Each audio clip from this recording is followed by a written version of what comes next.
अच्छा जी, अस्सलाम वालेकुम रहमतुल्लाहि व बरकातुहू। अगली जो हमारी तख्ती शुरू हो गई वो है भारी आवाज़ वाले अल्फाज।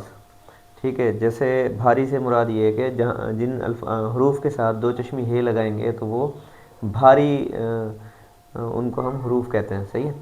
तो जैसे बे है, बे बे के साथ अगर आप दो चश्मी हे लगाएंगे तो बन जाएगा आपके पास भे। पे के साथ दो चश्मी हे लगाई तो बना फे।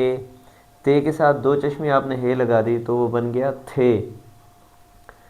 टे के साथ दो चश्मी हे लगाई तो बना ठे। और जीम के साथ दो चश्मी हे लगाई तो झे। चे के साथ दो चश्मी हे तो छे। दाल के साथ दो चश्मी हे लगाई तो धे। और डाल के साथ दो चश्मी हे लगाई आपने तो ये बन गया ढे।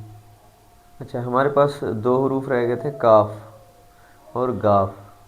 काफ के साथ आपने दो चश्मी हे लगाई तो बना खे। और गाफ के साथ दो चश्मी हे लगाई आपने तो बन गया खे। तो बात समझ आ गई। ये भारी आवाज़ वाले हमारे हरूफ हैं। इसकी आपने बार बार प्रैक्टिस करनी है और ये आपको बगैर देखे लिखे हुए आने चाहिए।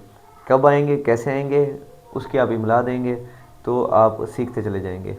अगली तख्ती के लिए इजाज़त दें। अल्लाह हाफिज़। वीडियो अच्छी लगी तो लाइक करें इसको और शेयर करें जिन्होंने उर्दू सीखनी है वो आसानी से, ताकि उनके पास ये वीडियो पहुँचे और वो देखें और सीखें।